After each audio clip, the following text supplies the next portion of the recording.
De tous les leviers d'investissement dont on parle sur ce podcast, il y en a un, tu l'as senti, qui est particulièrement pertinent pour la construction de ton patrimoine, c'est l'investissement immobilier locatif.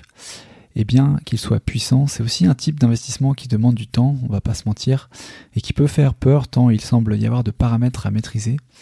Alors si tu manques de temps ou que tu souhaites être accompagné, je te conseille les services de revenuslocatif.com, une société d'investissement locatif clé en main spécialisée dans la région Île-de-France. Les équipes s'occupent de ton projet d'investissement de A à Z, de son analyse à la recherche de biens rentables en passant par la réalisation des travaux de rénovation, le montage des meubles, le tout avec un devis forfaitaire précis, sans surprise, et des suivis réguliers à chaque étape du projet.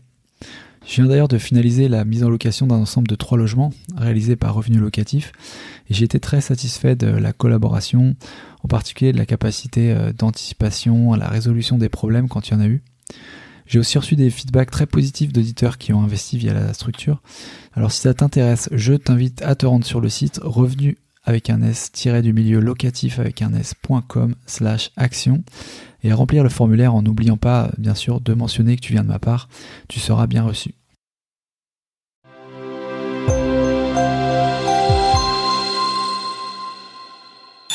La DeFi, il n'y a pas de blabla. C'est-à-dire, soit il y a une activité économique réelle et il y a un rendement, soit il y a moins d'activité et il y a moins de rendement. Vous essayez de monter une entreprise, une start-up dans le domaine de la blockchain, vous marquez le mot blockchain dans vos statuts, vous apportez ça à n'importe quelle banque, bizarrement, ils vont pas vous ouvrir votre compte. On est sur les mêmes systèmes, la paperasse en moins, la banque en moins, et cette idée que, quoi qu'il arrive, les fonds sont sur le smart contract et appartiennent pas à un humain qui peut partir avec la caisse. Bienvenue sur Les Investisseurs 4.0, le podcast qui explore les stratégies et les méthodes pour développer son patrimoine immobilier quand on a 40 ans, un job à plein temps et une vie de famille trépidante. Tu l'as sûrement remarqué, l'actualité crypto est assez alarmante en ce moment. Après une succession de hacks, d'escroqueries en tout genre survenues depuis le début d'année, le secteur a connu un nouveau coup dur la semaine dernière avec l'effondrement de la deuxième plus grosse plateforme d'échange crypto, FTX. La méfiance vis-à-vis des cryptos semble avoir atteint son apogée. Alors en tant qu'investisseur, il y a plusieurs manières de réagir dans ces situations. Sortir complètement du marché en attendant le démarrage d'un bull run prochain qui pourrait maintenant prendre quelques années. Ou garder une position, profiter de cette période moins favorable pour bâtir des connaissances solides sur l'écosystème. Apprendre comment fonctionne la DeFi, comment fonctionnent les mécanismes de rendement qui eux fonctionnent même dans un marché baissier. C'est la feuille de route que je te propose de suivre au travers de ce podcast, en général, pour qu'ensemble on devienne de meilleurs investisseurs crypto, en tout cas mieux informés. Et c'est dans cette optique en particulier que je te partage ma conversation du jour sur la DeFi avec Marc Zeller, notre invité. Marc est l'une des références dans le domaine de la DeFi en France, un secteur certes très jeune. Il s'occupe de l'intégration et de la stratégie chez AAV, un des protocoles les mieux implantés sur le secteur. Et il a récemment intégré un groupement d'intérêt représentant les entrepreneurs de la DeFi auprès du gouvernement français, en partenariat avec l'ADAN. Autant dire que Marc connaît bien son sujet. Et avec lui, on verra ce que propose AAV dans la finance décentralisée, pourquoi il est un acteur majeur de cet écosystème. D'ailleurs, on a souvent évoqué AAV dans des épisodes crypto précédents. Quel rôle joue la gouvernance du protocole dans les décisions, comment y participer, et dans quelle mesure elle peut être détournée pour prendre les décisions au détriment des utilisateurs. Comment fonctionnent les flash loans, quelles sont les façons de jouer l'effet de levier dans la DeFi et quels sont les risques associés. De quel mécanisme de rendement faut-il se méfier et pourquoi? Quelle stratégie de rendement peut-on mettre en place sur les protocoles DeFi en fonction de son aversion au risque? Et Marc nous donne toute fin d'épisode un exemple d'optimisation du yield au travers de boucles d'emprunt qu'il adosse au token ETH, qui est assez intéressant. On verra aussi quels sont les domaines de la finance personnelle qui sont susceptibles d'être disruptés par la DeFi et la blockchain et les services on-chain. Quelle est la position actuelle du gouvernement français vis-à-vis des cryptos? Et quels sont les sujets chauds du moment qui sont discutés pour améliorer le développement du secteur en France? Bref, si tu t'intéresses au monde des cryptos et à la DeFi en particulier, cet épisode devrait te donner des bonnes clés de lecture et t'accompagner dans tes expérimentations. Et si tu ne suis pas encore Marc sur Twitter, il n'est pas encore trop tard pour le faire. Je te le conseille d'ailleurs. Je précise qu'on a enregistré cet épisode avec Marc un peu avant l'effondrement de FTX. Donc on n'en parle pas ici sur cet épisode, même si on évoque d'autres hacks qui sont revenus cette année. Je ferai d'ailleurs prochainement un point avec un spécialiste des hacks dans le monde de la crypto pour tirer un peu au clair de ce qui s'est passé sur les derniers jours et les leçons qu'on peut en tirer pour nous-mêmes. Mais s'il y a une chose que l'effondrement d'FTX semble souligner quand même, ce sont les fragilités des échanges centralisés et l'intérêt des solutions décentralisées comme le protocole DeFi, ce qui rend cet épisode encore plus actuel à mes yeux. Et avant de commencer, je te rappelle que si tu apprécies le contenu de ce podcast et que tu souhaites l'aider à se faire une place au soleil, laisser un message 5 étoiles sur Apple Podcasts ou une note 5 étoiles sur Spotify est sûrement ce que tu peux faire de mieux. Tu peux aussi m'envoyer des messages sur les réseaux. Si tu as des questions ou des commentaires en particulier, je te répondrai sans faute. Allez, sur ce, on plonge dans le grand bain de la DeFi, l'univers des grands pouvoirs et des grandes responsabilités, avec Marc. C'est parti. Salut Marc, bienvenue chez les investisseurs 4.0. Salut.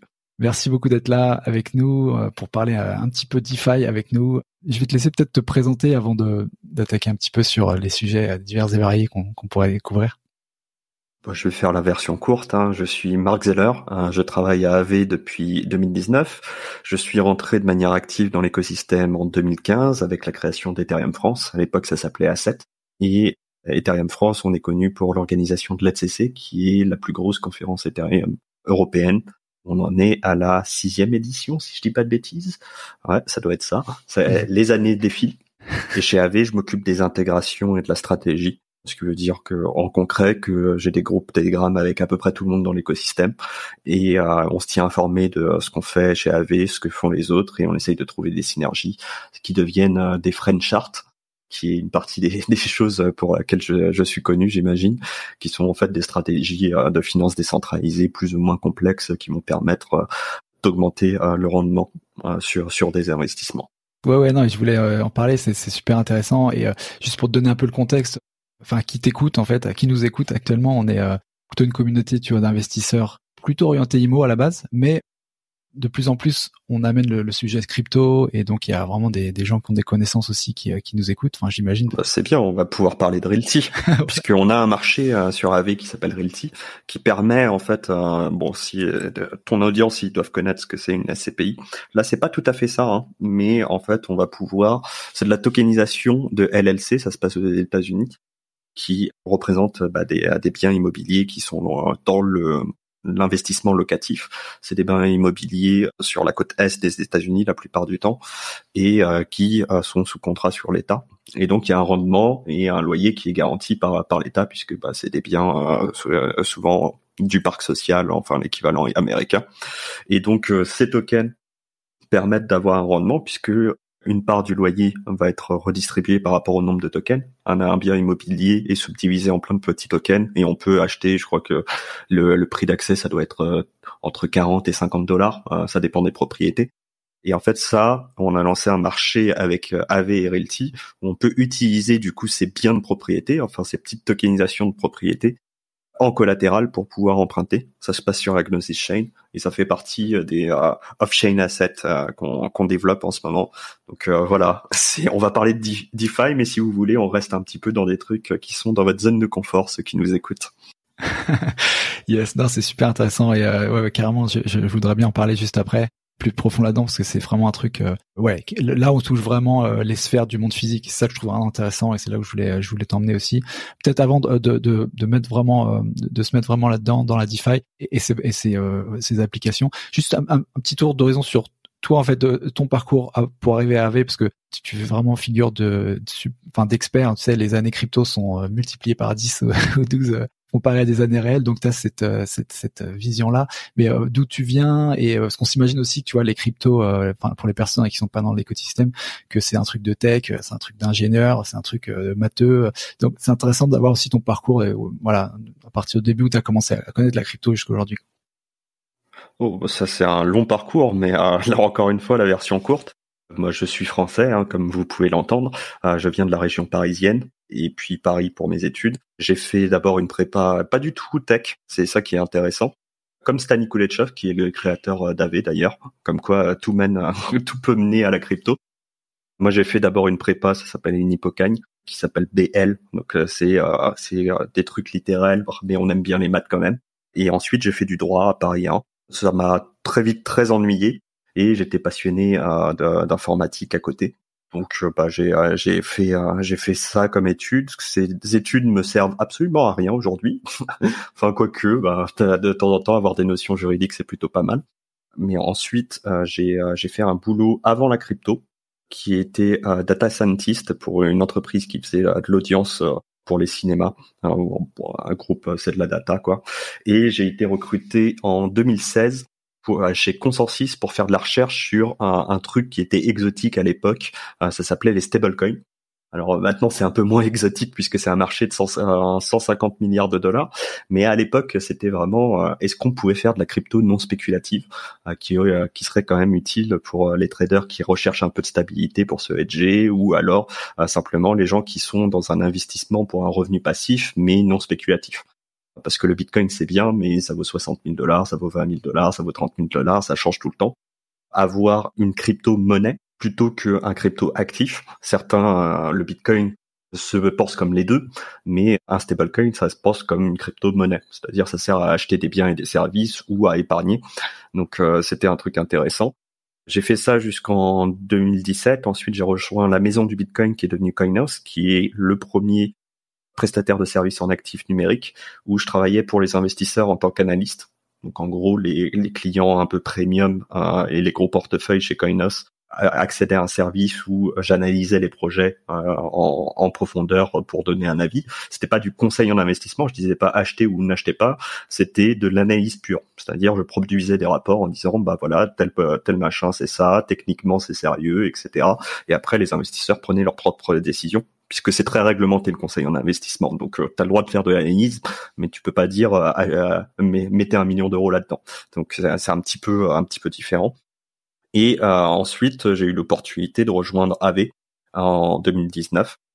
À l'époque, ça s'appelait Ethlen et j'ai rejoint l'aventure pour faire le pivot, puisque Ethlen est devenu AV au début de l'année 2020. Et finalement, avec AV, on peut dire que AV a contribué ou même, a été là au démarrage finalement de la DeFi, du moins. On a plus ou moins contribué à la fondation de la finance décentralisée. Même on a été présent avant que la finance décentralisée ce soit un terme, puisqu'avant c'était essentiellement de la recherche. Et donc Ethland, donc l'ancêtre de AV, c'est 2017. Et on est le plus vieux protocole DeFi survivant, je dirais, puisqu'il y a eu d'autres choses légèrement avant nous, des choses après nous, mais je pense que on est, si tu prends l'origine Ethland dans l'histoire d'AV, ce qui me semble acceptable vu qu'une grande partie de l'équipe est en commun, on est le plus vieux protocole DeFi, encore actif. Donc forcément une perspective très très privilégiée par rapport à d'autres acteurs. Peut-être du coup, alors ça serait intéressant de décrire un petit peu ce qu'est AV. Alors AV, c'est un protocole de liquidité. Ça permet à tout à chacun sur 5 réseaux actuellement. Donc il y a Ethereum, mais il y a aussi d'autres technologies comme Polygon, Avalanche, Optimism, Arbitrum, qui permettent d'apporter des actifs. Il y a des dizaines d'actifs, près d'une cinquantaine si on compte tous les marchés. Et donc ces actifs, 80% de nos utilisateurs, statistiquement, ils vont apporter sur ces marchés AV des stablecoins ou des actifs pour avoir un revenu passif. Et en fait, ils vont s'arrêter là. Et pour eux, AV, c'est simplement une plateforme d'épargne numérique décentralisée. C'est un peu bizarre de dire comme ça, mais c'est un peu leur expérience. Donc, je vais apporter, par exemple, de l'USDC, qui est un stablecoin qui reproduit la valeur du dollar, et je vais toucher un rendement en ce moment assez bas, parce que ça suit l'état du marché. En fait, ça s'équilibre entre l'offre et la demande, et en ce moment, il y a peu de demande sur les actifs stablecoin. Je vais toucher un rendement entre 1,5-3% à peu près. 20% des utilisateurs, mais qui représentent une part énorme du volume, puisque dans la finance, c'est rarement la majorité qui fait la majorité du volume. La finance décentralisée va pas changer la nature humaine. Et 20% des utilisateurs, eux, ils vont apporter des actifs spéculatifs cette fois-ci, donc comme de l'Ether, du Bitcoin, du AV, du Matic, enfin ce qu'ils veulent, qui est accepté par les marchés AV, vont s'en servir de collatéral et faire ce qu'on appelle dans la finance traditionnelle un prêt lombard. C'est-à-dire qu'ils vont déposer leurs actifs et emprunter des actifs non spéculatifs ou alors d'autres actifs spéculatifs pour avoir une position soit directionnelle sur les marchés. Donc par exemple, si je pense que le prix de l'Ether va monter dans le futur et que j'ai des Ethers, Je peux déposer des Ethers sur AV, emprunter de l'USDC, utiliser ces USDC pour acheter des Ethers. Et du coup, si effectivement le prix de l'Ether va monter, j'aurai besoin de moins d'Ether pour rembourser ma dette qui est en USDC. Et la différence, je la conserverai et j'aurai réalisé une plus-value. Bien sûr, ça nécessite un risque puisque si le prix de l'Ether baisse, j'aurai besoin de plus d'USDC pour acheter le même nombre d'Ether. Enfin bref, vous avez compris. Il y a aussi l'idée, et ça c'est assez pratiqué, je pense que le prix de l'Ether va monter dans le futur. Et j'ai pas envie de vendre mes Ethers, mais j'ai un besoin de trésorerie. J'ai besoin de m'acheter une nouvelle voiture, un nouveau lave-linge, enfin ce que je veux. J'ai un besoin de trésorerie, mais je souhaite pas vendre mes Ethers parce que j'ai vu sur Internet qu'il y a un mec il y a 10 ans, ouais c'est ça, il y a 10 ans maintenant, il a acheté 2 pizzas pour je sais pas combien de milliers, 15 000 bitcoins je crois, ou 30 000 bitcoins. Ouais, c'était 30 000 bitcoins. Et je veux pas faire la même erreur parce que ça se trouve les Ethers ça vaudra vachement d'argent plus tard. Donc au lieu de vendre mes Ethers pour acheter une pizza, je vais plutôt les déposer sur AV, emprunter des USDC, acheter ma pizza avec, et petit à petit, selon mes revenus, je rembourserai ma dette comme bon me semble. Et tout ça se fait sur des smart contracts. C'est complètement sur la blockchain, c'est décentralisé et je peux faire ça un samedi à 3h du matin, un jour férié si j'ai envie. Il n'y a aucune friction, il n'y a pas de paperasse et tout est défini par les règles du smart contract et c'est un peu la définition de ce qu'est la finance décentralisée. Ouais, et finalement c'est emprunter et prêter. En fait, c'est des mécanismes d'emprunt et de prêt avec des systèmes de collatéraux sur des actifs numériques qui ont de la valeur et qui prennent de la valeur et qui peuvent en perdre ou effectivement pour pas en perdre trop. Pour ceux qui nous écoutent, vous avez forcément entendu parler à un moment de ce que c'est une hypothèque, par exemple. J'ai un bien immobilier, je vais le mettre en caution à la banque pour pouvoir accéder à des liquidités et m'acheter une voiture. Ça, c'est un truc qui existe et qui est très pratiqué par les ménages, par exemple.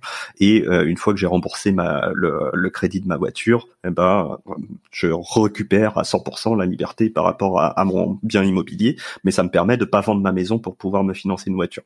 Et beaucoup de gens le font en France. Il y a un autre truc qui est moins pratiqué en France, mais dans le monde anglo-saxon qui est beaucoup fait. Je crois que le terme français c'est avance sur titre. J'ai 20 000 euros, 50 000 euros dans mon PEA. J'ai besoin de liquidité. Je vais pouvoir utiliser mon PEA en collatéral. Boursorama fait ça en France, par exemple. Pour accéder à des liquidités, je vais payer que les intérêts pendant la durée du prêt, 3 ans, 5 ans, 7 ans, enfin selon le truc de la banque. Et une fois que j'ai remboursé et à la maturité de mon emprunt, je vais rembourser tout le capital et je récupérerai la pleine possession et la pleine liberté par rapport à mon PEA. On est sur les mêmes systèmes, la paperasse en moins, la banque en moins, et cette idée que quoi qu'il arrive, les fonds sont sur le smart contract et appartiennent pas à un humain qui peut partir avec la caisse.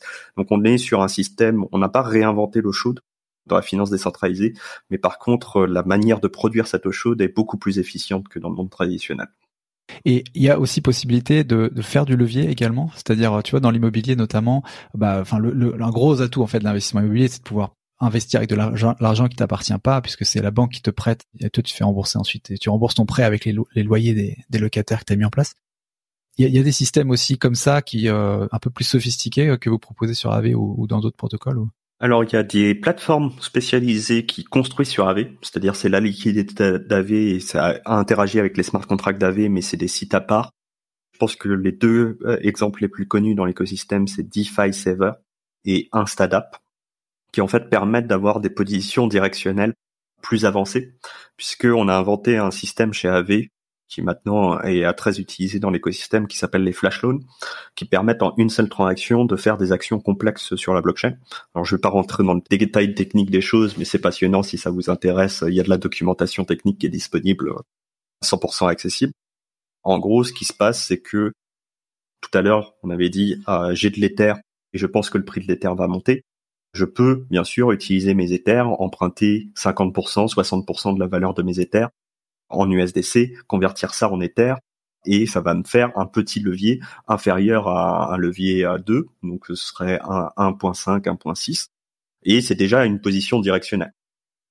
Pour me faire liquider de cette position, c'est-à-dire qu'elle soit en position où mon collatéral sera pas suffisant pour couvrir ma dette, il faut que le prix de l'Ether se casse sacrément la gueule.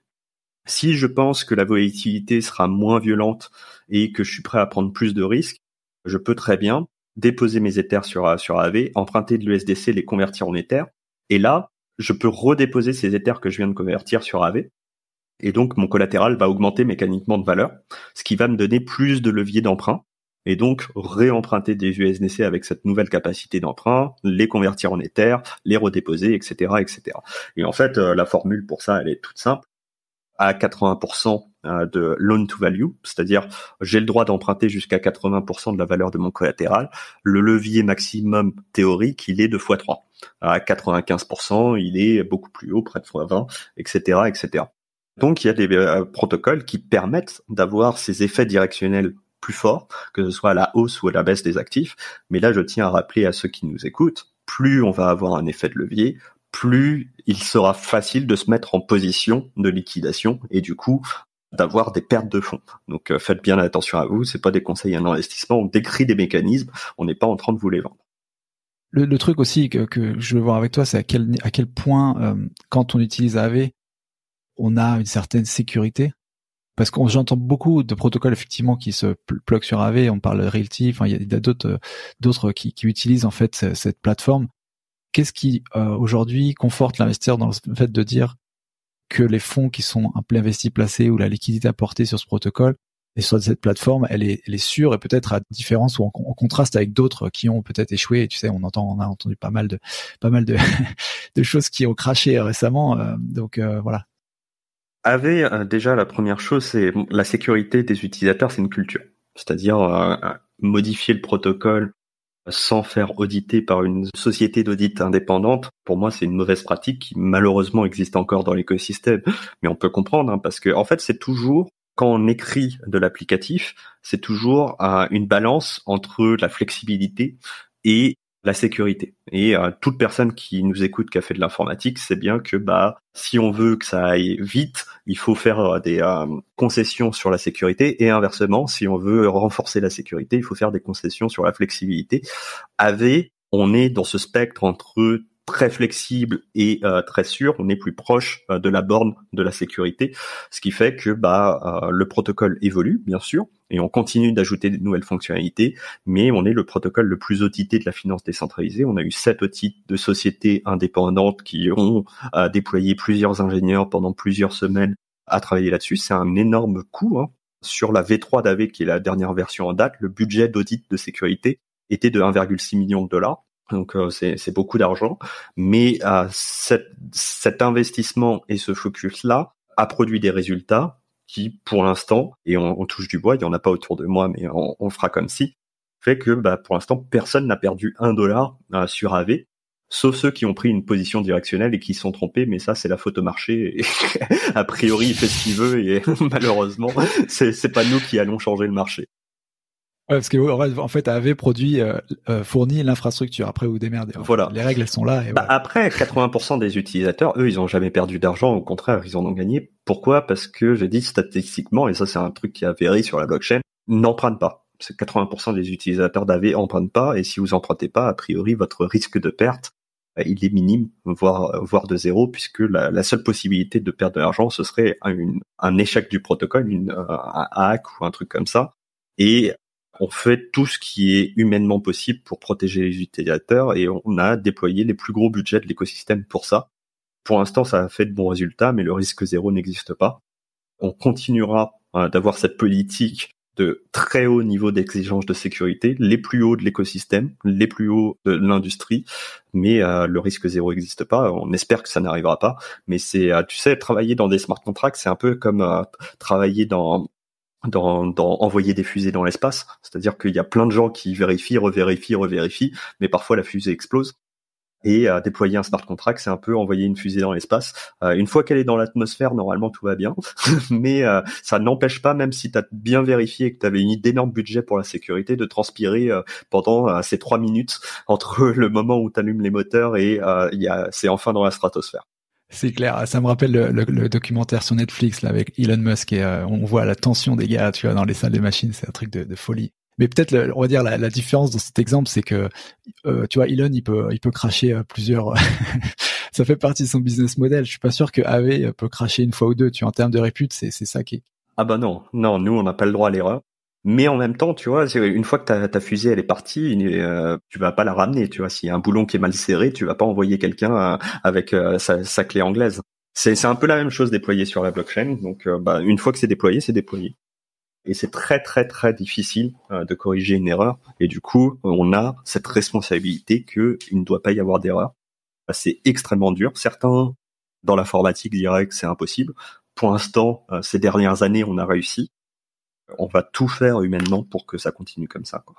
Et alors si on regarde justement AAV comme un projet un des plus solides et des plus résilients et puis anciens en fait dans l'écosystème, il y a la partie donc sécurité qu'on vient de voir, il y a aussi la partie gouvernance en fait, et c'est là que ça peut être intéressant aussi de voir l'exemple de AAV là-dessus. J'ai l'impression que quand on détient un token AAV, en fait, on a finalement un seul use case, c'est de pouvoir contribuer à la gouvernance. C'est ça, ou il y a peut-être d'autres use cases au moment. C'est bien que tu penses que ce soit le seul, comme ça préserve mon rendement. Mais on va commencer par ce premier use case. Effectivement, AAV, c'est une organisation décentralisée autonome, une DAO. Et c'est un nouveau modèle d'organisation. C'est-à-dire que moi, je travaille pour une entreprise, une vraie entreprise qui est enregistrée dans un registre du commerce au Royaume-Uni. Et ça, c'est les AAV Companies. Alors, en fait, il y en a plusieurs parce qu'on fait plusieurs choses chez AAV. L'équipe dont je fais partie qui travaille sur le protocole AAV, ça fait partie des AAV Companies. Mais en fait, nous, on écrit du code et après, ce code, on le soumet à une DAO qui décide si ils acceptent ce code ou pas. Et en plus, on n'est même pas les seuls à travailler sur AAV puisque maintenant, il existe une demi-douzaine d'organisations indépendantes qui contribuent au protocole AAV. Et en fait, ces organisations indépendantes, elles sont financées directement par le protocole AAV. Alors comment une DAO et des smart contracts peuvent payer des gens? Alors c'est pas un smart contract qui me fait mon virement à la banque tous les mois, même si je suis payé en token, donc ce serait une possibilité, mais on n'en est pas là.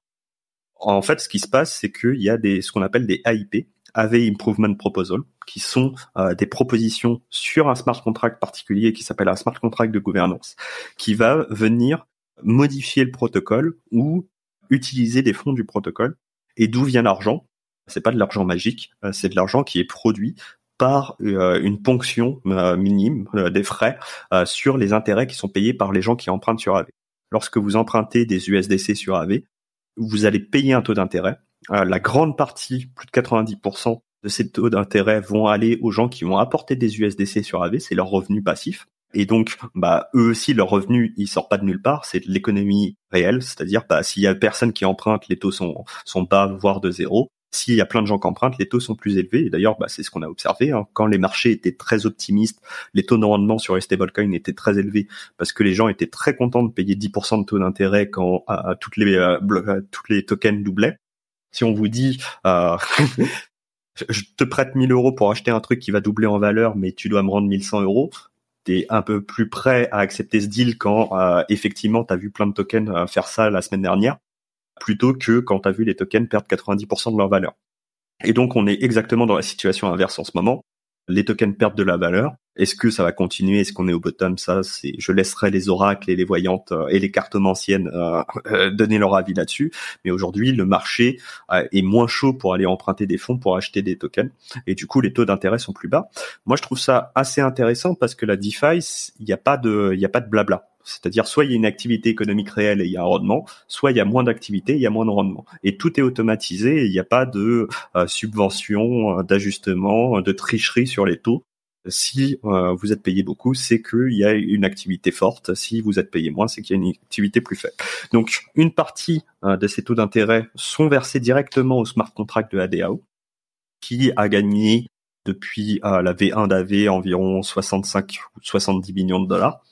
Et du coup, cet argent est redistribué pour l'instant à des gens qui contribuent au protocole. Donc, par exemple, le développement de la version 3 du protocole AV, les AV Companies ont été financés à hauteur de 15 millions de dollars pour l'écriture de ce code, le déploiement, les audits, etc. Il y a des investissements qui sont faits aussi sur l'autre partie de la sécurité, puisqu'il y a le code, mais il y a aussi ce qu'on appelle les paramètres de risque. Donc, je vous ai dit tout à l'heure, si je dépose des Ethers, je peux emprunter jusqu'à 80% de la valeur de ces Ethers en dollars. Et ben ça sort pas de nulle part. C'est pas quelqu'un qui se lève le matin et qui dit oh bah le chiffre ce sera 80. Il y a 2 équipes en ce moment qui travaillent et qui sont financées par la DAO pour faire ce qu'on appelle du risk analysis. C'est Gauntlet qui est très reconnu dans l'écosystème et depuis peu Chaos Lab qui est un nouveau compétiteur à Gauntlet et qui va produire des données historiques de marché, de volatilité, etc. pour dire par rapport au volume, à la liquidité sur tel actif, tel pourcentage et telle courbe de taux d'intérêt permettent de garder le protocole sécure et qu'il n'y ait pas trop de liquidation et de choses qui se passent mal sur le protocole, ce qui amène que du coup la finance décentralisée est beaucoup plus résiliente que son équivalent centralisé. Quand on a eu le fameux crash des cryptos de cette année là, qui a été un peu la dernière grande baisse sur les cryptos, avec la chute de Celsius, Triaro Capital et Terra Luna, je pense que vous en avez tous entendu parler, même si vous n'êtes pas spécialiste des cryptos, vous avez entendu parler de Terra Luna. On a eu 6 milliards de liquidations dans la finance décentralisée, donc 4 milliards je crois, ou 3 milliards et demi sur AV, ce qui est une somme gigantesque, et pourtant toutes les positions ont été liquidées. Les apporteurs de liquidités n'ont pas perdu leur argent et le système a fonctionné. L'équivalent centralisé, ça a été un petit peu plus compliqué. Si vous aviez des sous sur Celsius, vous en reverrez quelques-uns. Il y a des processus de liquidation, ça prendra du temps. Sur $100, je peux vous garantir que vous aurez pas $100, mais vous aurez quelque chose. Sur AV, sur $100, vous avez eu $100 plus vos intérêts comme d'habitude qui se sont accumulés. Ça vient de cette deuxième partie de gestion du risque. 1, le code. 2, les paramètres de risque qui évoluent par la gouvernance du token AV. Donc, quand on a du token AV, on peut soit déléguer son pouvoir de vote à des acteurs qui vont être des délégués et qui s'intéressent au protocole AV et qui veulent continuer à contribuer de leur manière, soit on vote directement. Et c'est des choses qui sont ouvertes, ça se fait directement sur la blockchain. Il y a une partie de l'application AV qui s'appelle gouvernance. On en est, je crois, au 109e vote, AIP 109 là. Je sais pas où on en sera quand vous écouterez l'émission, mais voilà, il y a eu plus d'une centaine de votes qui ont eu lieu ces 2 dernières années, donc ça fait quasiment 1 par semaine en moyenne. Donc c'est assez actif, qui vont de est-ce que on augmente ou pas les courbes d'intérêt, est-ce que on ajoute tel ou tel actif, est-ce que on paye Gauntlet pour ces analyses pour le prochain trimestre, etc., etc. Donc, quand vous avez du AV, vous êtes vraiment en contrôle du protocole AV et vous avez un contrôle qui est absolu. C'est-à-dire que moi, je n'ai pas de bouton magique sur mon bureau pour ajouter un actif ou toucher à vos fonds si vous êtes un utilisateur. Sinon, ça s'appellerait pas de la finance décentralisée. Le deuxième point, désolé, c'était un point un peu long, mais j'arrête là. Le deuxième point qu'on peut faire avec ces tokens AV, c'est de se dire je pense que le protocole AV est sûr et je suis prêt à mettre mon argent où je mets ma bouche. Je sais pas l'équivalent français de cette expression, mais put your money where your mouth is. Et du coup, on a un système qui s'appelle le Safety Module, qui est en fait un protocole d'autoprotection du protocole AV et qui va être un smart contract très particulier où on va s'engager pour le minimum 10 jours, c'est-à-dire qu'on dépose des AV ou de la liquidité AV et Ethereum sur le protocole Balancer, qui est un protocole d'échange d'actifs numériques, et on s'engage pour au minimum 10 jours bloquer ces fonds sur ce smart contract. Et en fait, s'il y a un gros problème sur AV et qu'on a ce qu'on appelle de la bad debt, de la mauvaise dette, donc des positions qu'on n'aurait pas réussi à liquider de manière naturelle, eh bien, jusqu'à 30% de nos dépôts peuvent être saisis par ce smart contract pour rembourser en lieu et place du protocole ces dettes qui n'auraient pas réussi à être liquidées. Alors forcément c'est un risque, mais ce risque a une récompense. Actuellement, on est payé quand on apporte juste du AV, on est payé 6,5%. Je sais pas quel sera le taux, peut-être un peu au-dessus, un peu en dessous quand vous écouterez l'émission, et un petit peu plus de 16% si vous apportez de la liquidité entre AV et ETH sur le protocole Balancer. Alors, c'est une rémunération, mais contre un risque. S'il y a un problème sur le protocole, jusqu'à 30% de vos actifs déposés peuvent être saisis afin de faire en sorte que les utilisateurs ne perdent pas d'argent. Donc, c'est un truc à prendre en compte. Et dans le futur, et ça, c'est pas moi qui décide, c'est la gouvernance qui décide, mais pour l'instant, les débats font que dans le futur, une partie des frais du protocole AV seront versés aux gens qui participent à ce safety module. Donc, c'est vraiment le levier qui pour l'instant, va être le centre de gravité de la rémunération sur le token AV. Sur ce dernier point, juste s'il y a effectivement une liquidation et on est dans le safety module, on va encaisser les pertes pour les autres à hauteur maximum de 30%. Il n'y a pas un lissage qui fait que finalement on les perd pour toujours, ou est-ce que par exemple le protocole regagne de l'argent derrière, on peut être dédommagé? Ça dépend en fait de la taille de la perte. Que je crois que c'est mieux de parler avec des vraies données. Et comme c'est pratique, la blockchain, tu sais, toutes les infos sont accessibles quasiment immédiatement. Donc, je vais juste charger la page du safety module pendant qu'on parle. Actuellement, il y a 360 millions de dollars dans le safety module qui sont répartis entre des AV et de la liquidité entre AV et ETH. Et du coup, ça veut dire 30% de ça, c'est 120 millions de dollars. Donc, c'est-à-dire que s'il y a une perte jusqu'à 120 millions de dollars, tout le monde qui dépose sur le safety module va perdre 30% de ses actifs. C'est-à-dire vous avez déposé 100 euros, vous allez vous retrouver avec 70 euros. Il est très fortement peu probable que la perte soit de 120 millions de dollars. Très probablement, s'il y a une perte, elle sera peut-être d'un demi-million, d'un million, de 3 millions, de 5 millions. En fait, ce qui est bizarre sur la DeFi, c'est que les hacks, soit on perd tout, c'est-à-dire il y a plus un seul euro dans le protocole, ça c'est un hack majeur, ça arrive de temps en temps et ça fait peur. Soit on perd un peu parce que il y a un token qui a été listé, mais il y a en fait des caps sur les tokens. Donc en fait, il y a une limite à ce qu'on peut déposer et ce qu'on peut emprunter. Et du coup, il y a un hack qui se trouve sur un token. Ça c'est un peu le scénario le plus probable. Et du coup, la perte, elle va être sur le maximum du cap du token. Donc ça va être 1 million, 5 millions, 10 millions. Et du coup, dans un cas où il y a, par exemple, on va dire 3 millions de perdus, là, vous perdez pas 30%, en fait, vous perdez 1%. Donc, si vous avez 100 dollars dedans, vous perdez $1. Et comme le rendement, c'est 6,5%, ça veut dire qu'en 2 mois, c'est réglé. Mais bien sûr, ça, c'est des scénarios hypothétiques. Je laisse aux cartonassiens le soin de dire ce qui va arriver. Pour l'instant, les gens qui ont déposé sur le safety module ces 2 dernières années, ils ont eu un rendement et ils ont rien perdu.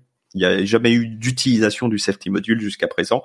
Continue de faire en sorte que tout soit mis en avant sur la sécurité du protocole, mais tous ceux qui nous écoutent doivent savoir que déposer dans le safety module, c'est accepter un risque, c'est-à-dire c'est prendre une responsabilité en échange d'un rendement. Donc moi j'ai des sous, j'ai pas mal d'AV sur le safety module, je vis avec cette responsabilité.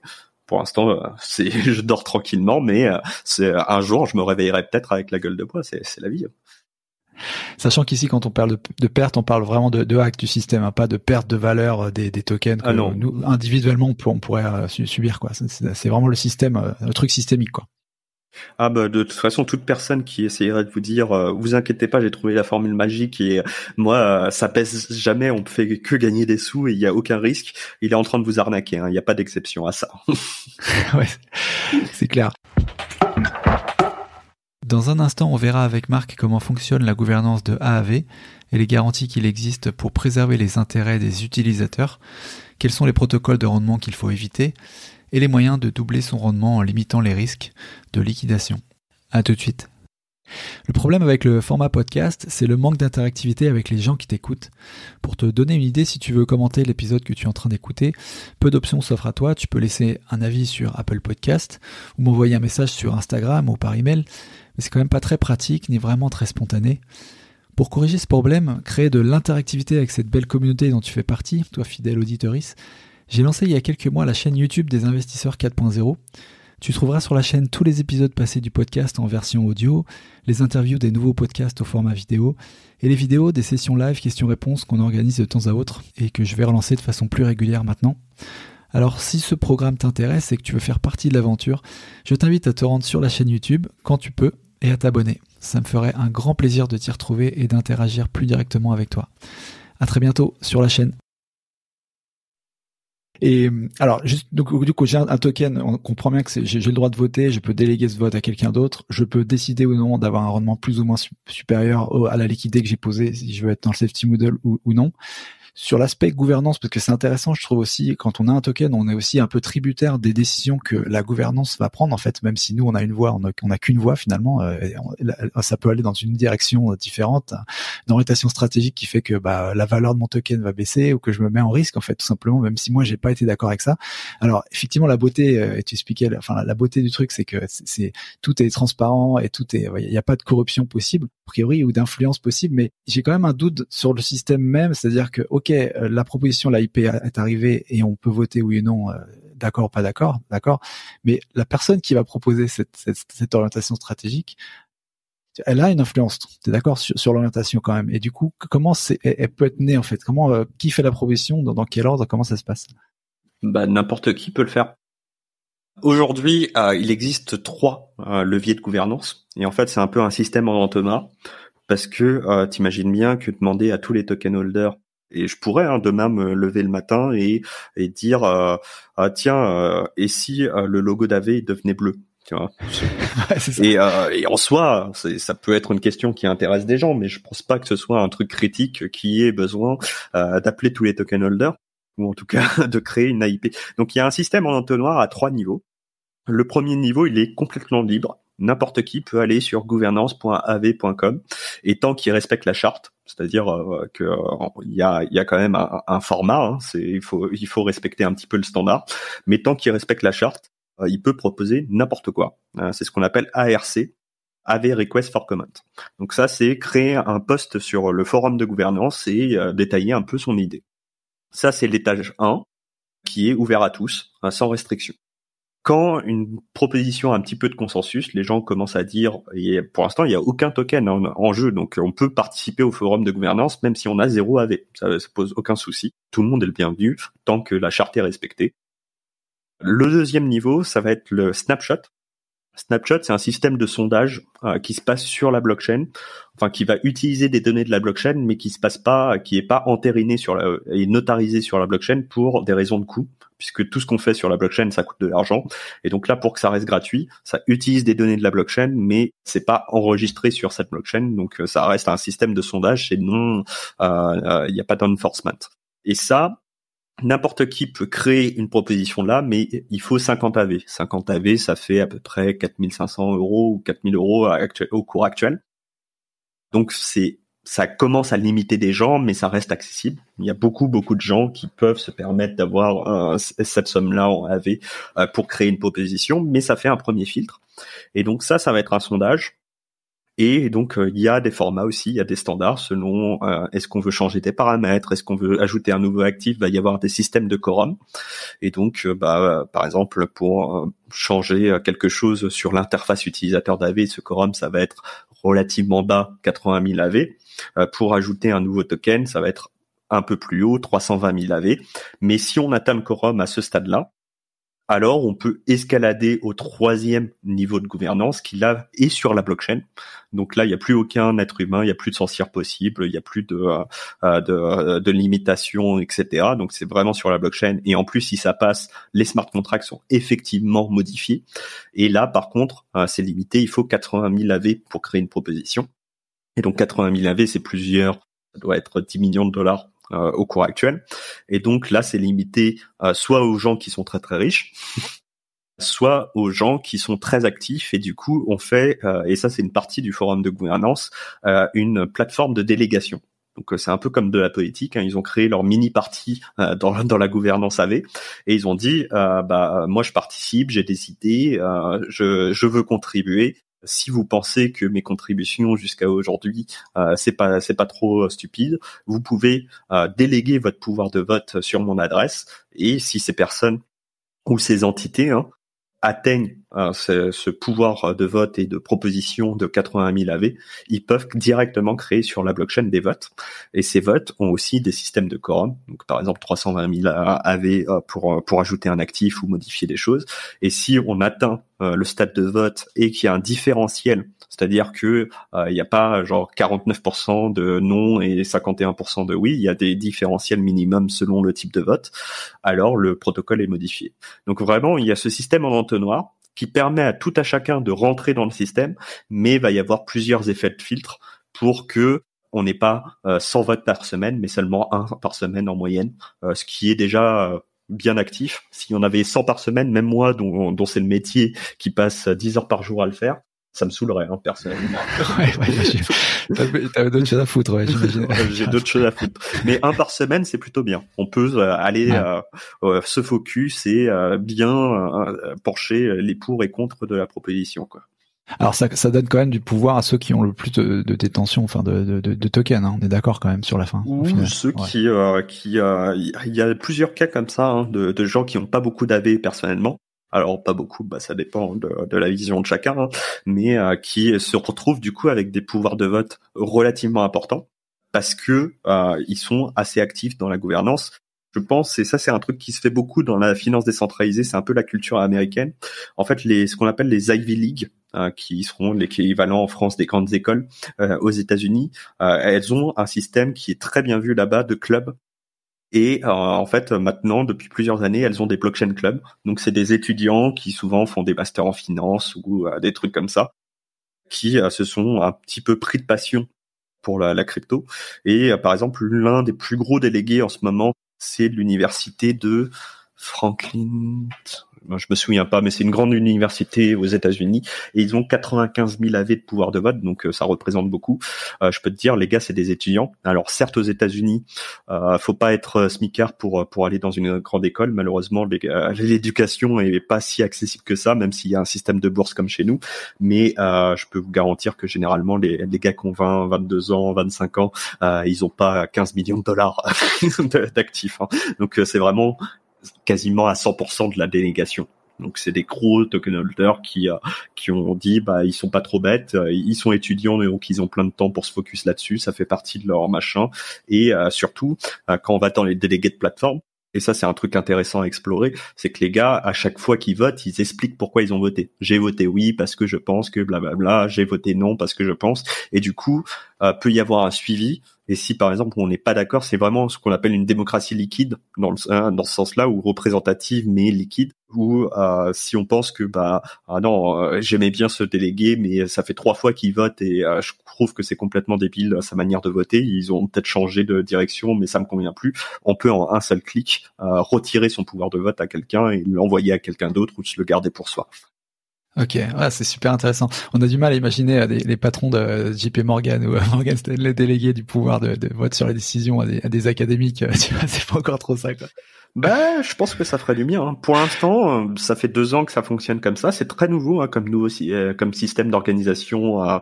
Au contraire, oui, je trouve ça vertueux, justement. Je pense que c'est la finance traditionnelle a des trucs à apprendre, justement, de ce côté-là. Pour l'instant, ça fonctionne. Et on a même eu des cas où, en fait, la AV compagnie penchait plutôt d'un côté et la communauté, après des débats, penchait plutôt de l'autre. Et du coup, c'est de l'autre côté qu'on a penché. C'est pas arrivé très souvent. Je dois avouer que là, principalement, il y a un alignement des visions entre la communauté et les AV companies. Mais ce qui est bien, c'est qu'il y a ce contre-pouvoir permanent, ce garde-fou permanent, ou si Stani ou moi on décidait de lister je sais pas un truc complètement pourri, la communauté pourrait dire on vous aime bien les gars mais on va pas faire ça. Et en fait, si demain Elon Musk il a envie de mettre un bouton n'importe quoi stupide sur Twitter, il le fera. C'est le CEO, il l'a acheté, il a payé 44 milliards et on peut tous fermer notre gueule. Et là on est quand même dans un système où il y a un contre-pouvoir permanent qui nous pousse à essayer de produire la meilleure qualité en permanence, puisque en fait, on est financé directement par les revenus du protocole, par le protocole, et c'est les token holders qui nous financent. Donc en fait, si demain on fait la V4 et que les gens pensent que c'est de la merde, ils nous financent pas, et du coup, on n'aura pas de sous, et du coup, on va aller au Pôle emploi assez rapidement. Et ça, c'est quand même plutôt sympa, où moi, j'aimerais bien vivre dans un gouvernement, dans un pays où le gouvernement, je pourrais lui dire, écoute, mon gars, vu ce que t'as fait ces 5 dernières années, là, ce que je peux faire, c'est des élections tous les 5 ans. Mais là, je pourrais dire, vu ce que t'as fait ces 6 derniers mois, je pense qu'on va s'arrêter là et qu'on va mettre quelqu'un d'autre. Oui, complètement. D'où ma question finalement, c'est que là c'est très différent d'un système démocratique des pays occidentaux. C'est effectivement le fait que oui tu décides, mais si tu décides qu'entre A ou B et qu'en fait c'est la même chose pour toi. Voilà. Aujourd'hui, la démocratie représentative, elle a des avantages parce que effectivement, moi en tant que citoyen, Je t'avoue que la question des permis de chasse, j'ai rien contre les chasseurs, j'ai rien contre les gens qui veulent aider les animaux, etc. C'est un débat qui me dépasse. Moi, en tant que citoyen, j'ai ni compétences, ni information, ni vraiment d'avis là-dessus. Donc, je suis bien content qu'il y ait des représentants et des associations qui vont parler de ce débat-là, qui est très très loin de mes préoccupations. Mais il y a aussi des trucs où j'aimerais bien avoir mon avis et que là où je suis plus ou moins compétent, ça ait du poids. Les DAO, ça permet aussi ça, quoi. C'est un nouveau système. Pour l'instant, ça fait très peu d'années que ça fonctionne. Ça n'a pas toujours marché, hein. Il y a des DAO qui sont cassés la gueule. Il y a par exemple SushiSwap, qui est un projet que j'apprécie beaucoup. Ils ont eu pas mal de turbulences sur leur DAO avec des gens qui quittent le projet, des gens qui rejoignent, des gens qui achètent plein de tokens pour faire voter A ou B selon leurs décisions. Mais force est de constater que les trois principaux protocoles DeFi qui sont des vrais DAO, donc avec vraiment des votes sur la blockchain, de la gouvernance, des token holders, et pas simplement juste une compagnie qui a 80% des tokens, qui sont Compound, Maker DAO et AAV, ça fonctionne plutôt bien. Hein. Et bizarrement, c'est les protocoles dont on n'entend pas parler quand il y a des hacks, quand il y a des liquidations, etc. C'est les protocoles qui font leur boulot tous les jours. Donc, comme quoi, c'est pas si pourri. C'est clair, c'est clair. Alors, je voulais t'emmener un peu sur les stratégies de rendement, du coup, un peu plus sur le cœur du truc, en fait, d'un point de vue économique, de la finance décentralisée, comment on peut l'utiliser en tant qu'utilisateur pour être un meilleur investisseur aussi, et puis comprendre un peu mieux aussi l'économie réelle au travers des rouages de la finance décentralisée. Et peut-être commencer par nous expliquer un peu ce que c'est les French charts, en fait, parce que quand on a vu pas mal fleurir sur Twitter récemment depuis quelques temps, et dont tu es l'auteur, et savoir un peu à partir de là comment est-ce qu'on fait du yield aujourd'hui, comment on en faisait hier. Alors il y avait peut-être plus de rendement hier d'ailleurs qu'aujourd'hui, et comment ça fonctionne. Là, on va revenir sur un sujet qu'on a déjà abordé, c'est-à-dire que dans la finance décentralisée, le rendement vient de l'activité économique. En tout cas, le bon rendement. Tu sais, c'est comme les bons chasseurs et les mauvais chasseurs du bouche noir. C'est-à-dire, le bon rendement, ça rapporte de l'argent, et le mauvais rendement, ça rapporte de l'argent, mais c'est pas pareil. Dans le sens où, en fait, il peut exister, et il existe encore, un rendement qui est subventionné. C'est-à-dire que, comme toute entreprise, aujourd'hui, si vous ouvrez un compte chez Boursorama et que vous avez mon truc de référal ou un truc comme ça, moi je vais gagner 80 €, vous allez gagner 80 € ou un truc comme ça, et dans une autre banque ce sera pareil. Et en fait, ça c'est de l'acquisition d'utilisateurs. C'est aussi vieux que le monde de l'entreprise, et c'est normal. Une start-up, pour se développer, est prête à mettre un petit peu d'argent sur la table pour attirer des utilisateurs du volume. Et en fait, ces programmes de subvention, c'est ce qu'on a appelé le liquidity mining, qui existe encore. C'est-à-dire, on va aller miner de la liquidité dans le sens où, si on dépose de la liquidité sur un actif, donc on devient utilisateur, ce protocole va nous rémunérer en actif natif et du coup nous récompenser d'avoir utilisé le protocole, de faire partie des premiers utilisateurs du protocole. Alors, quand on est sur un protocole sérieux, Aave a fait du liquidity mining dans ses premiers temps, a arrêté maintenant parce que on considère qu'on est devenu mature et qu'il n'y a plus besoin de subventionner les utilisateurs. D'ailleurs, quand on a arrêté le liquidity mining, on a quand même conservé la plus première liquidity du marché, ce qui prouve que les gens étaient là pas simplement pour les subventions, mais aussi pour utiliser le service. C'est un signe de maturité. Et il y a d'autres protocoles qui se sont montés et qui ont créé un token juste pour créer un token et attirer de la liquidité et pouvoir revendre leur token qui s'était attribué en tant que type. Et ça, c'est un petit peu ce qui a été le yield farming et un peu la partie degen, où en fait des gens apportaient de la liquidité dans un protocole, qui l'apportaient dans un autre, qui l'apportaient dans un autre, et en fait ce rendement venait pas du tout de l'activité économique réelle. Il y avait aucune activité économique réelle puisque les gens ne faisaient qu'apporter de la liquidité pour avoir de la subvention. Et ensuite passer, une fois que forcément à un marché où il y a que des vendeurs et pas beaucoup d'acheteurs, c'est des tokens qui vont à zéro très très vite. Et du coup, comme un peu un peu comme des sauterelles, ils allaient de protocole en protocole pour épuiser ces programmes de subvention. Donc forcément, c'est pas hyper intéressant, mais ça a été profitable si on savait un peu, si on était une sauterelle un petit peu bien avisée, on pouvait partir de champ en champ avec un petit pactole. Ça a été très rentable, hein, mais On tapait en gros dans les réserves de chaque plateforme qui lançait son token et puis on sautait, on vendait, on partait ailleurs, quoi. bah c'est ça, c'est que en fait sur la blockchain créer un token ça coûte rien. Donc demain je peux créer 10 tokens si je veux et copier-coller le code d'un protocole ça coûte rien aussi. Hein, c'est faire CTRL-C, CTRL-V. Alors il faut avoir quelques compétences techniques mais elles sont pas bien élevées. Quelqu'un qui passe 2 semaines et qui est un peu concentré et qui sait faire un petit peu de code, il arrivera à déployer sa propre version du Uniswap et sa propre version du smart contract qui permet de distribuer des tokens et de créer son propre token. Mais ça veut pas dire que ça a la valeur d'Uniswap. Parce que il n'y a pas l'innovation, il n'y a pas l'équipe, il n'y a pas l'histoire, il n'y a pas le sérieux derrière. Et du coup, les investisseurs sont pas là sur le long terme. Donc forcément, ça n'a pas eu une durée de vie très longue, mais ça a été 2020, 2021 et beaucoup moins à la fin de 2021 et quasiment plus du tout aujourd'hui en 2022. Donc voilà, ce rendement sur subvention, il est un peu mort aujourd'hui. Il reviendra forcément à la prochaine phase de marché un peu plus explosif, parce que les investisseurs seront moins sur le court terme et plus sur le long terme. 80% de ces projets-là vont mourir, mais ça comme toute l'entreprise, hein, c'est-à-dire que la plupart des entreprises qui se sont créées dans l'histoire financière, elles n'existent plus aujourd'hui. C'est simplement, c'est normal. N'essayez pas de toute façon de survivre bien longtemps.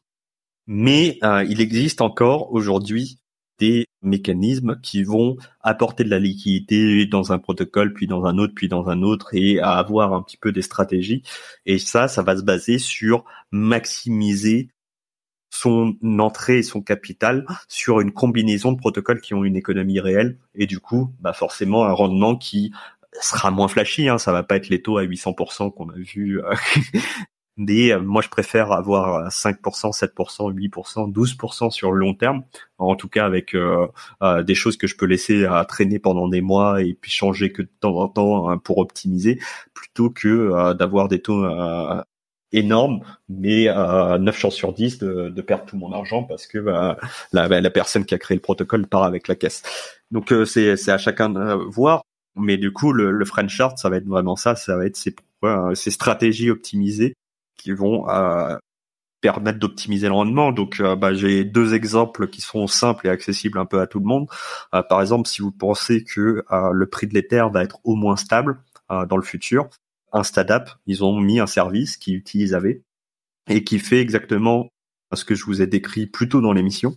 C'est-à-dire que si vous avez de l'Ether peut se staker parce que c'est du proof of stake. Donc, vous pouvez mettre en séquestre une partie de vos Ethers dans des nœuds validateurs. On va vous payer pour ce service parce que vous contribuez à la sécurité du réseau. Et en échange, vous avez un rendement. Ce rendement aujourd'hui, il est entre 3,5 et 5,5%. Ça dépend des frais de transaction. C'est-à-dire que si ça coûte cher d'utiliser Ethereum, ça vous rapporte plus d'argent de staker. Si ça coûte pas cher d'utiliser Ethereum, ça vous rapporte moins. C'est normal. C'est l'économie réelle, l'activité économique réelle, comme d'habitude. Donc que ça coûte cher. Excuse-moi de te couper. Est-ce que ça coûte cher ou pas? Ça dépend de la congestion du système. Hein. C'est ça. C'est-à-dire que si vous avez plein de gens qui prennent une route, ça fait un bouchon. Et si vous en avez moins, le trafic est plus fluide. Et pour limiter le trafic, généralement, la meilleure solution, c'est de faire en sorte qu'il y ait moins de gens qui prennent la route. Et il y a plein de mécanismes comme ça, hein, dont ajuster les prix. C'est-à-dire que quand on met des péages, on favorise les gens qui prennent le train plutôt que leur voiture pour aller en vacances. Est-ce que c'est efficace? Est-ce qu'on est content de ça? Ça c'est un autre débat, mais en tout cas c'est le mécanisme à la base. Et du coup, on a ce rendement-là sur Ethereum.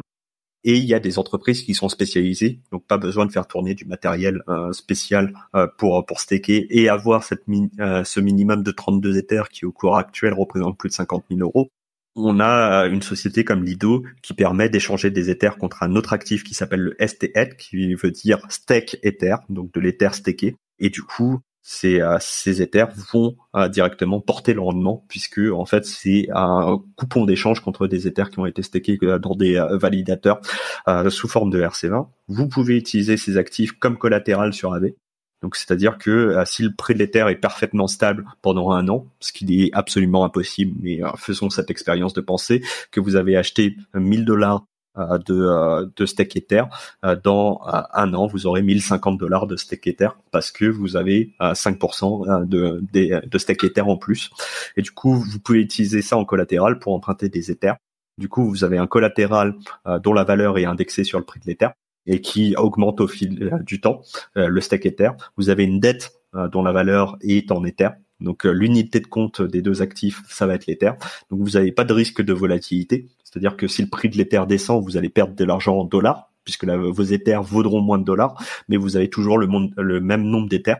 Votre unité de compte et sa valeur en dollars n'a pas d'effet sur votre position.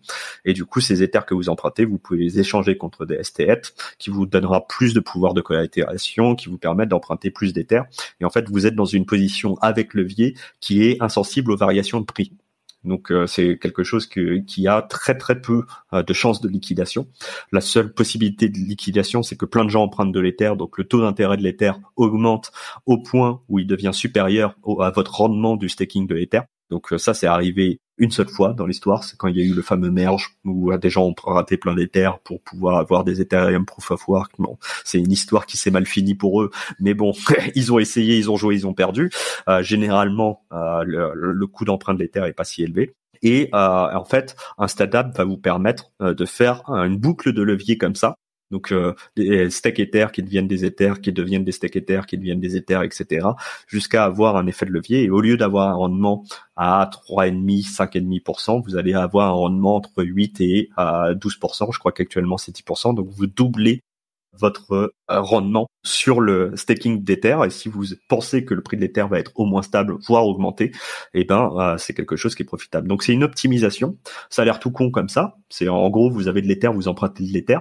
Par le mécanisme de levier, vous avez un rendement qui est boosté. Et ça, c'est vraiment ça, la logique des Frenchers, c'est de trouver ces optimisations qui font que, de toute façon, si vous avez de l'Ether, c'est que vous pensez que ça va être au moins stable, voire ça va monter. Sinon, si vous pensez le contraire, vendez-les contre autre chose. J'ai envie de dire, c'est pourquoi vous détenez des trucs qui vous pensez que vous avez, qui vont baisser. Je parle bien sûr en tant qu'investisseur. Moi, je suis pas Madame Irma. Sur le court terme, ça peut baisser ou monter, mais moi, j'ai des Ethers parce que je pense que sur le moyen et le long terme, ça aura plus de valeur qu'aujourd'hui. C'est ma propre vision des choses. Un autre a le droit d'avoir un autre avis. La même chose est en train de se mettre en place là avec Cyan, qui est exactement le même mécanisme, mais cette fois avec le ST Matic, donc le Matic X, pardon, qui est une autre forme de tokenisation de Matic staké. Et en fait, on met en place là chez AV de plus en plus de stratégies comme ça qui permettent d'optimiser les rendements, puisque nous on considère que si tu as de l'Ether en collatéral, ça fait du sens d'avoir du ST Ether en collatéral, puisque de toute façon, c'est des actifs qui vont avoir la même courbe de risque et de volatilité, puisque ça se rapporte au prix de l'Ether avec des petits astérix, et ces astérix, ça vient du fait que la liquidité entre Ether et STETH sur la liquidité secondaire, et ça, on a des risques DAO qui permettent de faire en sorte qu'on puisse augmenter très légèrement le risque tout en augmentant de manière intéressante le rendement et avoir des nouveaux use cases sur AV. Moi, je suis vraiment spécialiste de ça chez AV, et donc je développe de plus en plus de stratégies comme ça à l'intérieur d'AV et aussi sur d'autres protocoles qui utilisent AV. Ça, c'est, tu le fais pour les utilisateurs ou les gens viennent se plugger sur les mécanismes AV et ont leur propre stratégie? Non, moi, je suis très égoïste. Je le fais pour moi d'abord, parce que j'ai des Ethers, des STETH, des Matic, etc. Donc d'abord, je le fais pour moi, mais je suis d'un égoïsme partageur, puisque comme on est sur la blockchain, vu que le produit, je le fais pour moi, en fait, il est accessible à tout le monde. C'est ça l'avantage de la blockchain. Si on était dans la finance traditionnelle, ce serait que pour ma gueule. Là, vous en profitez. Mais je suis extrêmement égoïste. Je fais d'abord ces produits pour moi. Non, j'imagine. Non. Quand tu parlais basé sur l'économie réelle, et c'est ça aussi où je pense qu'il y a un risque quelque part pour moi, c'est les trucs qu'on pétait finalement, c'est des trucs qui étaient pas soutenables en fait. Et donc j'ai l'impression que 8-10%, bon déjà de base c'est un truc qui est à peu près tenable sur une stratégie sans trop de volatilité, même parce qu'elle est compensée comme tu l'expliquais avec l'Ether et le stake Ether. Après, c'est 8-10% en Ether. Si l'Ether perd encore 90% de la valeur, je vous garantis que vous aurez moins d'euros à la fin. Là, on est sur un biais de quelqu'un qui pense que le prix de l'Ether va être stable ou augmenter dans le futur. Ce qui a été une réalité sur les 7 dernières années, si on lisse. poser la question à quelqu'un qui a investi au top de 2021 et qui aujourd'hui est sous l'eau de plus de 70%, je pense que il vous crache à la gueule sur les 10%. Mais en même temps, chacun, voilà, dans la vie, il y a des traders, il y a des investisseurs. Moi, je suis plutôt du côté des investisseurs, même si les deux, à la fin, ils veulent gagner de l'argent. C'est juste l'échelle de temps qui va les différencier. Ok. Tu parlais du tout à l'heure de Realty, tu vois, et de cette parallèle avec l'immobilier, et que Realty utilise AAV dans leurs produits, un RMM qui permet de collatériser, en fait, d'utiliser les tokens qui est né de leur possession en fait de leur immeuble pour emprunter d'autres tokens dans le monde de la crypto. C'est un truc assez novateur. C'est comment ça a fonctionné ce truc-là? Comment tu le vois depuis je crois, ça fait plusieurs semaines que c'est en place? Alors c'est un petit marché comparé aux autres, mais en même temps il est nouveau, donc c'est normal. Et aussi il a pas une capacité d'expansion infinie. C'est-à-dire qu'au bout d'un moment il faut trouver des maisons, les acheter, les transformer en tokens. Et c'est pas un truc, on peut pas claquer des doigts et avoir 100 maisons, être propriétaire de 100 nouvelles maisons à chaque fois. L'équipe Realty, et je trouve que franchement ils bossent beaucoup, parce que je crois qu'ils ont plus de 500 biens maintenant.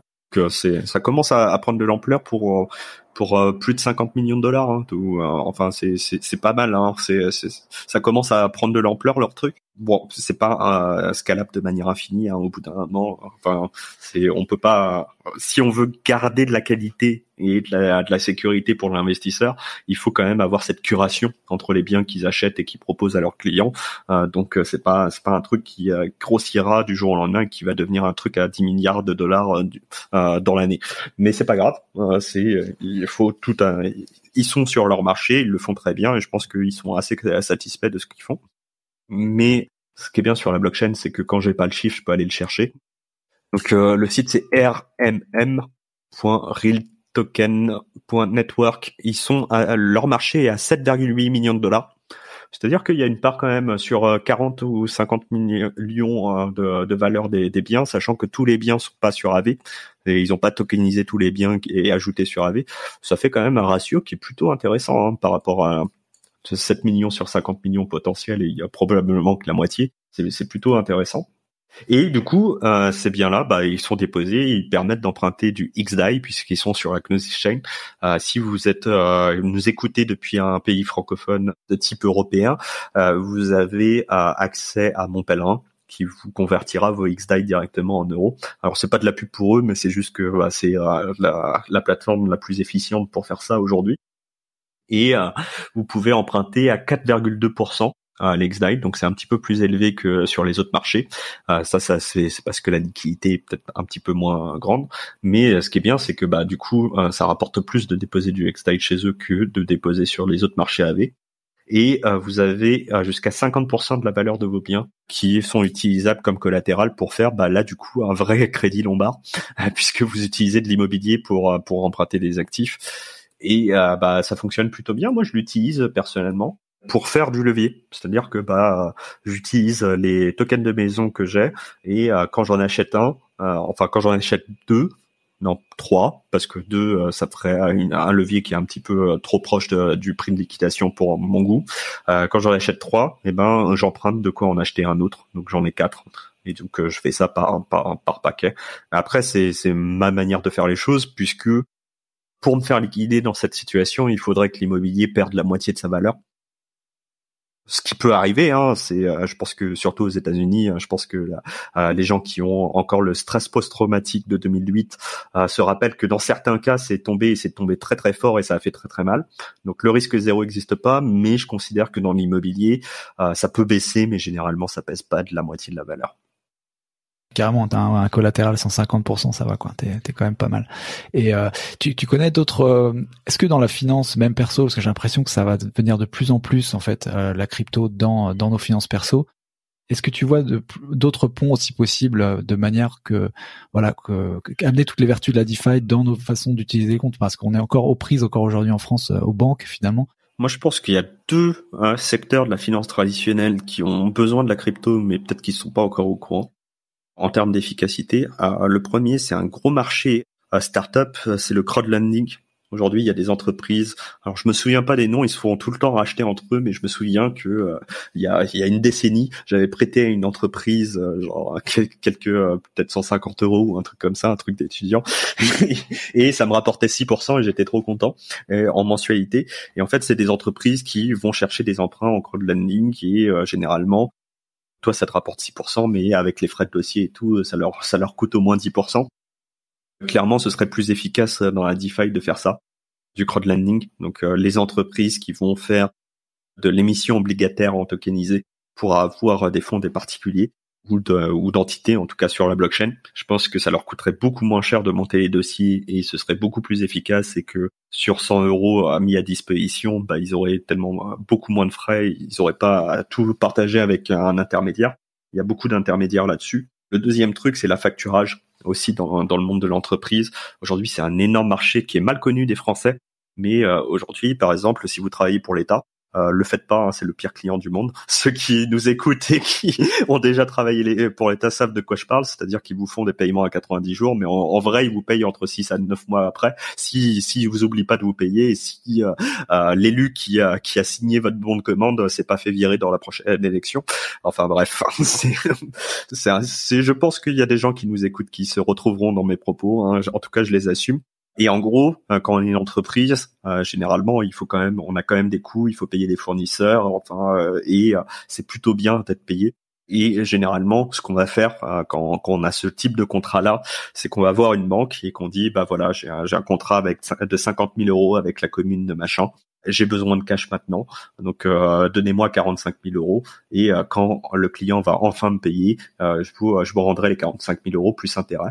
Et je sécurise ça par mon contrat qui est avec la commune machin de 50 000 euros. Alors, je donnais des chiffres comme ça, mais vous voyez l'idée. Ça s'appelle affacturage. C'est un énorme marché, mais gigantesque, et c'est extrêmement inefficient. Et les banques s'engraissent énormément sur ce truc-là pour des risques qui souvent sont assez faibles. Donc, je pense que c'est un truc qui pourrait être disrupté assez facilement pour la blockchain. Est-ce que ça veut dire qu'on travaille là-dessus actuellement? La réponse est non, parce que je pense qu'il y a énormément de leviers réglementaires, d'efficience et un petit peu c'est un énorme boulot d'aller chercher les entreprises une par une et de leur dire, hey, on existe et on coûte 10 fois moins cher et on rapporte 10 fois plus que ce qui existe actuellement. Mais un jour, il y a quelqu'un qui va monter une startup là-dedans, et cette startup, elle va valoir au moins 1 milliard. Mais ça, c'est pour moi les deux trucs qui sont relativement accessibles et qui sont avec un potentiel assez puissant entre eux, ce qu'on appelle le monde off-chain, hors de la blockchain, et le monde sur la blockchain.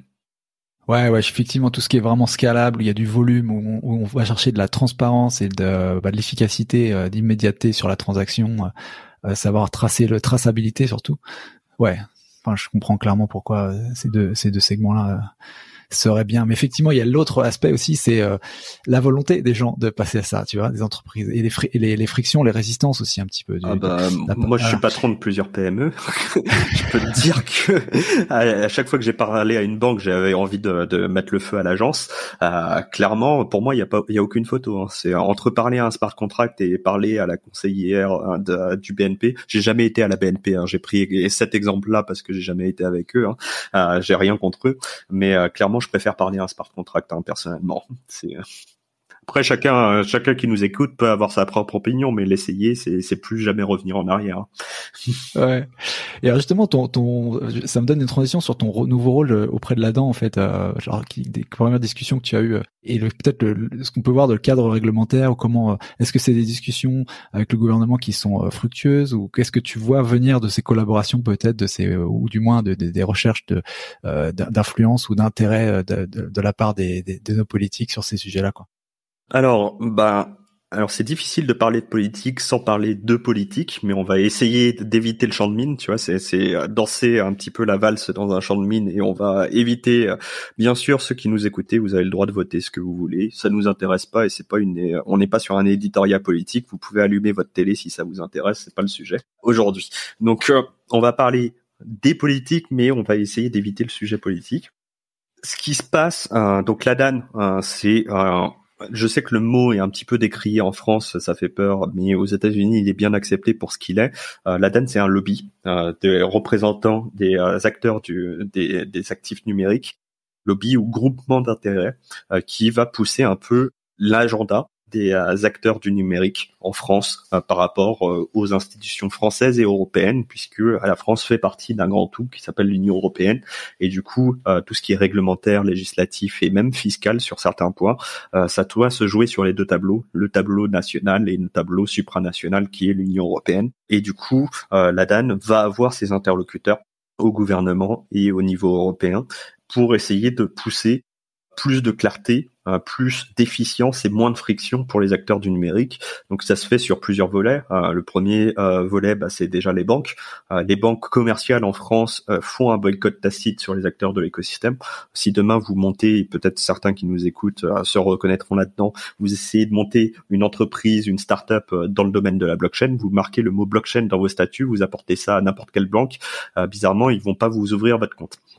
Sachant que ça n'a aucune base légale, c'est-à-dire le droit au compte, c'est constitutionnel, donc ils n'ont pas le droit de vous refuser votre compte parce que vous pratiquez des activités légales.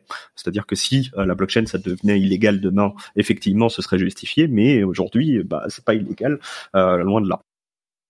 Donc ça c'est le premier problème, donc c'est un peu le gros dossier, et à chaque fois que je rencontre un représentant, je mets ça en avant parce que c'est quelque chose qui freine l'innovation, c'est-à-dire que si vous voulez entreprendre mais que vous n'avez pas accès à un compte en banque, vous êtes mal parti dans la vie, puisque un compte en banque c'est nécessaire pour une entreprise en France. Pas de compte en banque, pas d'entreprise. Donc déjà l'étape 1 des entrepreneurs est bloquée en France, ça aide pas à l'innovation dans notre pays. Le deuxième truc c'est la clarté fiscale et réglementaire. Aujourd'hui, si j'emprunte sur AV, j'ai une dette. C'est-à-dire, j'ai utilisé un collatéral, j'ai une dette. Si je fais la même chose sur Boursorama, j'ai fait un crédit. Je n'ai pas à payer d'impôt sur mon crédit. Imaginez, vous achetez un bien immobilier qui vaut 1,5 million d'euros. En France, vous faites le crédit et avant que l'argent arrive chez le notaire, il y a l'État qui dit donne-moi 30% de ce demi-million d'euros. Fait non, excuse-moi, peut-être que tu auras peut-être que tu auras ma plus-value dans 8 ans ou si je vends dans moins de 8 ans, mais a priori, laisse-moi d'abord acheter et après on réfléchira à payer des impôts. En France, c'est pas clair. C'est-à-dire que aujourd'hui, il n'est pas clair si je dois des impôts ou pas lorsque je convertis, que j'emprunte des stablecoins sur AV, que je les convertis en euros pour les dépenser. La logique voudrait que il n'y ait pas d'impôts, mais la loi Pacte qui régit un petit peu les grandes lignes de la fiscalité des cryptos en France, qui date de 2018, qui était l'une des lois les plus innovantes à l'époque. C'est-à-dire il y a 4 ans, il y avait déjà des décisions qui étaient plutôt pas mal sur l'écosystème crypto.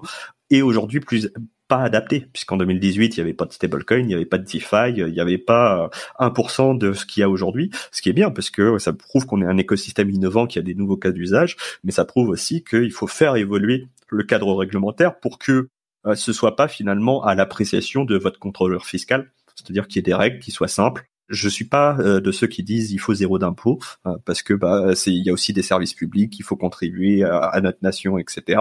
Mais je suis de ceux qui disent que quand on est entrepreneur, on a d'autres choses à foutre que de passer un trimestre sur son année complète à essayer de remplir des déclarations d'impôts et de payer des fortunes en avocat et fiscaliste et en comptable. Dans les boîtes technologiques, elles ont besoin de développeurs, elles n'ont pas besoin de fiscalistes. Donc plus on simplifie, mieux c'est. Et donc ça, c'est un deuxième point. Le troisième point, ça va être essentiellement sur la réglementation.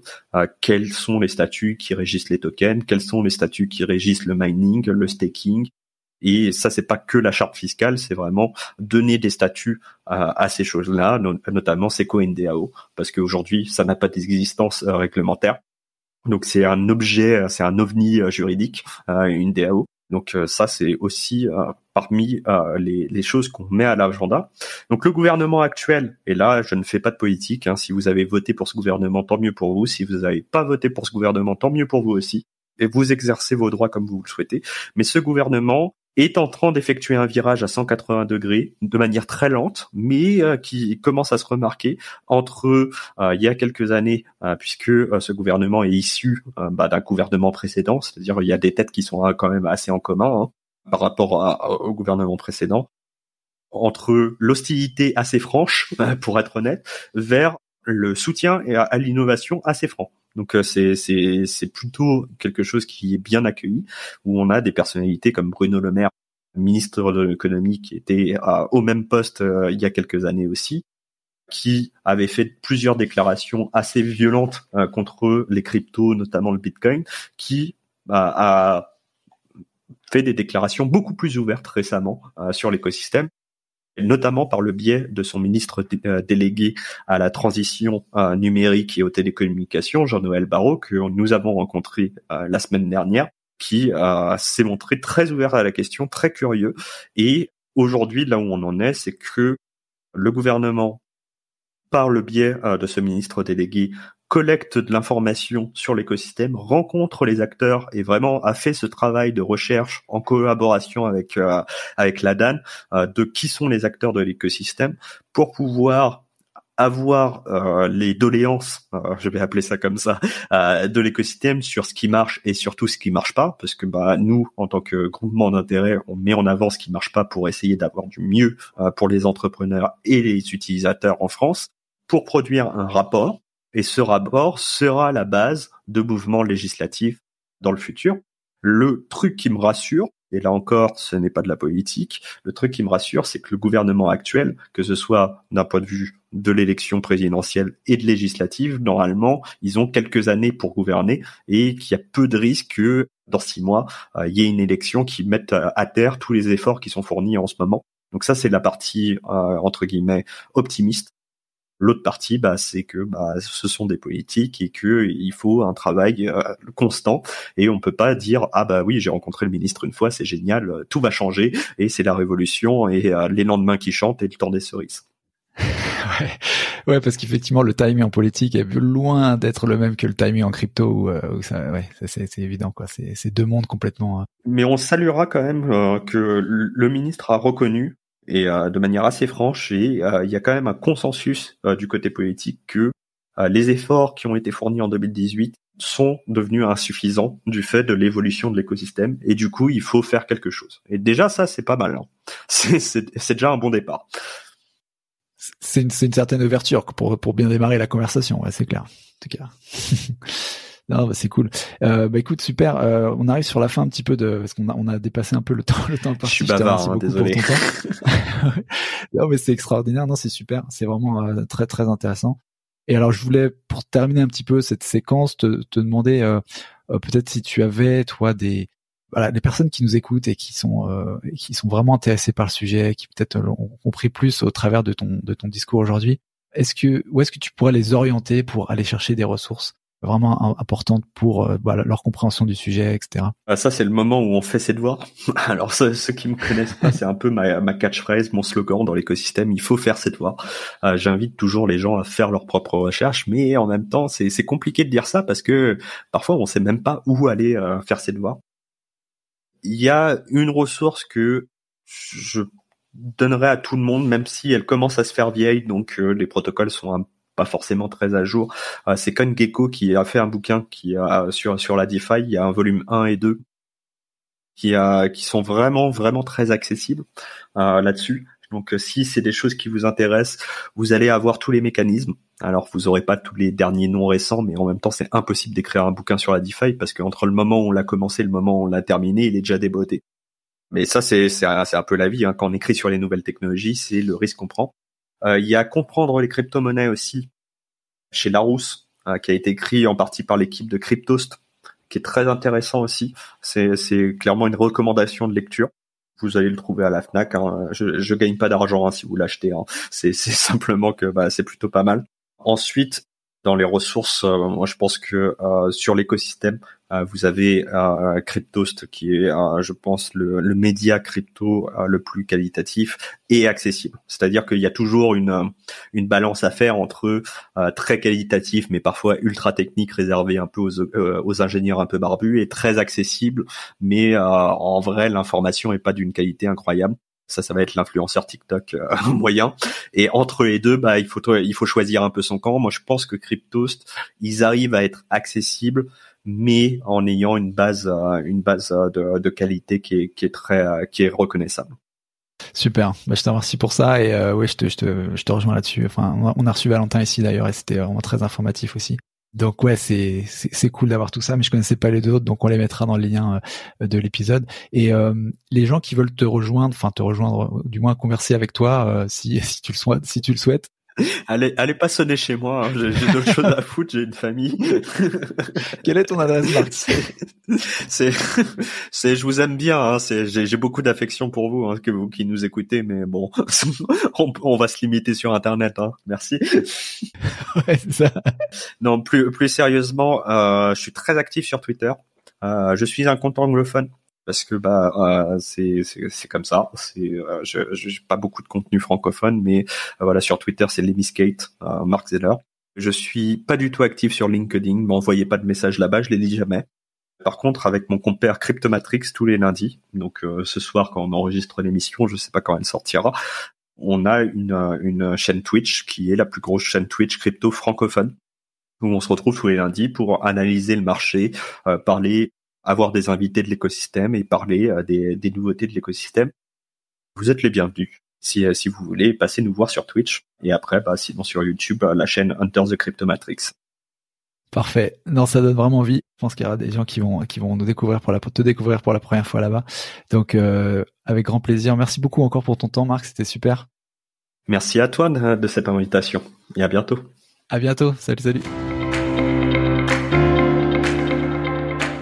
Voilà, c'est tout pour aujourd'hui. J'espère que cet épisode t'a plu. Faites-toi un investisseur un peu mieux informé. Si c'est le cas, n'hésite pas à partager ce podcast avec ton entourage et à lui mettre une évaluation 5 étoiles sur Apple Podcasts ou Podchaser. Ça permet de le faire monter dans les classements et de me donner la motivation pour t'offrir toujours le meilleur contenu. Voilà, merci beaucoup encore pour ton soutien et une très bonne fin de semaine à toi. Ciao!